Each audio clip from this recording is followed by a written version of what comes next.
श्री मार्कंडेय जी बोले, राजन, इस संसार में मैंने तुमसे देवी के उत्तम महात्मा का वर्णन किया है। जो इस जगत को धारण करती है, उन देवी का ऐसा ही प्रभाव है। वे ही ज्ञान उत्पन्न करती हैं। भगवान विष्णु की माया स्वरूप उन भगवती के द्वारा ही तुम ये वैश्य और अन्यान विवेकी जन मोहित होते हुए हैं और मोहित हुए हैं तथा आगे भी मोहित होंगे।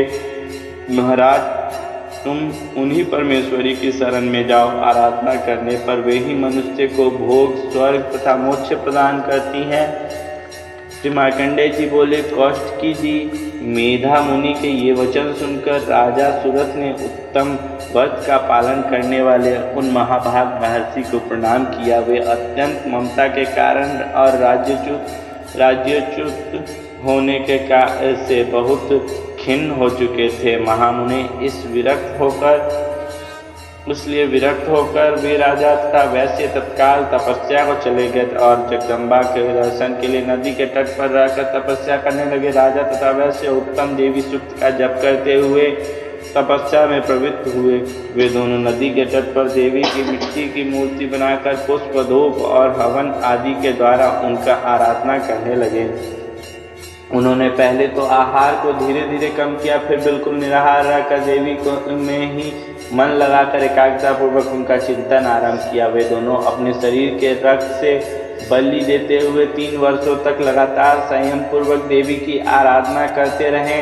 इस पर प्रसन्न होकर जगत को धारण करने वाली चंडिका देवी ने प्रत्यक्ष दर्शन देकर कहा। देवी बोली, राजन तथा अपने कुल को आनंदित करने वाले वैश्य, तुम लोग जिस वस्तु की अभिलाषा रखते हो वह मुझसे मांग लो, मैं संतुष्ट हूँ, अतः तुम्हें वह सब कुछ दूंगी। श्री मार्कंडेय जी बोले, तब राजा ने दूसरे जन्म में नष्ट न होने वाला राज्य मांगा तथा इस जन्म में शत्रुओं की सेना को बलपूर्वक नष्ट करके पुनः अपना राज्य प्राप्त कर लेने का वरदान मांगा। वैश्य का चित्त संसार की ओर से खिन्न एवं विरक्त हो चुका था, अतः उन्होंने अहंता रूपी आसक्ति का नाश करने वाला ज्ञान मांगा। देवी बोली, राजन, तुम थोड़े ही दिनों में शत्रु को मारकर अपना राज्य प्राप्त कर लोगे।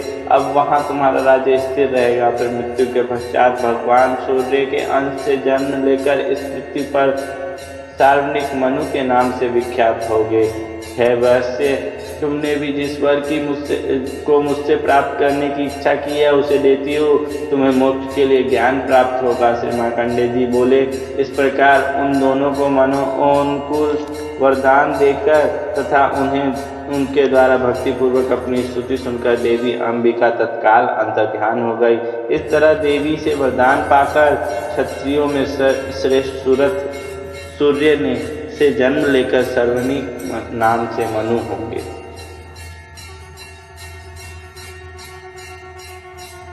परमेश्वरी, हमारे द्वारा रात दिन सहस्त्रों अपराध होते हैं। यह हमारा दास है, ऐसा समझकर हमारे उन अपराधों का आप कृपा पूर्वक क्षमा करो। परमेश्वरी, हम आवाहन नहीं जानते, विसर्जन करना नहीं जानते तथा पूजा करने का ढंग भी नहीं जानते। क्षमा करो देवी सुरेश्वरी, हमने जो मंत्रहीन, क्रियाहीन और भक्तिहीन पूजन किया है वह सब आपकी कृपा से पूर्ण हो।